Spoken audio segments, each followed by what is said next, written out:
একটা মেয়ে জন্মায় আর তার সাথে সাথে শুরু হয়ে যায় তার জন্য একটা তালিকা। বড় হয়ে রান্না শিখতে হবে, ঘর সামলাতে জানতে হবে, যেন এই দুটো গুণই তার সবচেয়ে বড় পরিচয়। নমস্কার, আর কি রিয়াল লাইফ স্টোরি হবে সবাইকে স্বাগত। আজকের গল্প, ভালো রান্নায় কি একটা মেয়ের সবচেয়ে বড় গুণ। অন্তরা তখন সবে ইঞ্জিনিয়ারিং পাশ করেছে। রাত জেগে পড়াশোনা, প্রজেক্টের পর প্রজেক্ট, আর অবশেষে একটা বড় কোম্পানির চাকরির অফার। কিন্তু বাড়িতে সেই খুশির খবর যেন কারো কানেই পৌঁছালো না। দাদি বলে উঠলেন, চাকরি দিয়ে কি হবে রে? মেয়ে মানুষ, আগে রান্নাটা ভালো করে শিখুক।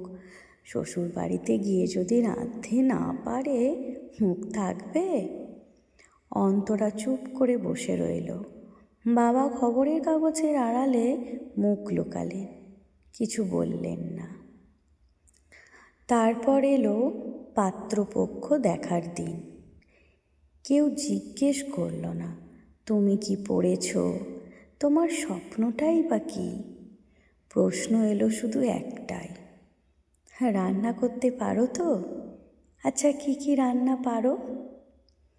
অন্তরার চোখে জল জমল। বছরের পর বছর পরিশ্রম, তার ডিগ্রি, তার স্বপ্ন, যেন এই মুহূর্তে সব কিছুই মূল্যহীন হয়ে গেল। সেই রাতে অন্তরা বাবার কাছে গেল, কাঁপা গলায় জিজ্ঞেস করল, বাবা, আমি কি শুধু রান্না করার জন্যই বড় হয়েছি? আমার এতদিনের পরিশ্রম, আমার মেধা, এসবের কি কোনো দাম নেই? বাবা বাবা চুপ ভাঙলেন। বললেন, তুই ঠিকই বলেছিস মা, আমি ভুল করেছি এতদিন চুপ থেকে। কাল থেকে তুই তোর চাকরিতে যোগ দিবি। রান্না শেখাটা দোষের কিছু না, কিন্তু সেটাই যেন তোর একমাত্র পরিচয় না হয়। মাস কয়েক পর অন্তরা এখন একজন প্রতিষ্ঠিত ইঞ্জিনিয়ার। এক অনুষ্ঠানে দাঁড়িয়ে সে বলল,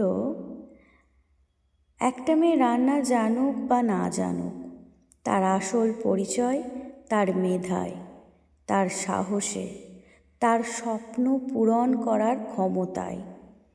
রান্না একটা দক্ষতা মাত্র, কিন্তু সেটাই যেন কোনো মেয়ের একমাত্র যোগ্যতা বা পরিচয় হয়ে না দাঁড়ায়। দাদি এবার নাতনির দিকে তাকালেন। চোখে এবার আর অভিযোগ নয়, ছিল গর্বের ঝিলিক। মেয়েরা শুধু রাঁধুনি নয়, তারা ইঞ্জিনিয়ার, তারা ডাক্তার, তারা শিক্ষক, তারা স্বপ্নদ্রষ্টা। তাদের রান্নার প্রশংসা করুন, কিন্তু তার চেয়েও বেশি প্রশংসা করুন তাদের মেধা, তাদের সাহস আর তাদের স্বপ্নের। এর কয়েক বছর পর অন্তরাকে বিয়ের জন্য আবার এক পাত্রপক্ষ দেখতে আসেন।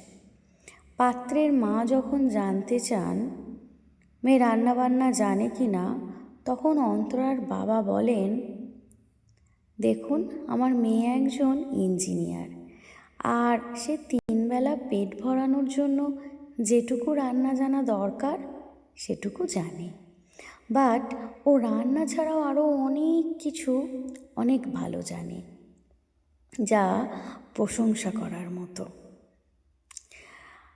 যদি আপনাদের মধ্যে ওর ওইসব গুণগুলোর প্রশংসা করার মতো বা গুরুত্ব দেওয়ার মতো মন মানসিকতা থাকে, তাহলে বিয়ে নিয়ে কথা এগোতে পারে, না হলে আপনারা আসতে পারেন। এই বলে অন্তরার বাবা নমস্কার জানিয়ে পাত্রপক্ষকে বাইরে যাওয়ার দরজার দিকে হাত দেখান, আর মেয়ের মাথায় হাত বুলিয়ে এক গর্বের হাসি হাসেন। নমস্কার। গল্পটি কেমন লাগলো অবশ্যই জানাবেন, আর এই ধরনের আরও অনেক গল্প শুনতে আমার চ্যানেলটি অবশ্যই সাবস্ক্রাইব করবেন।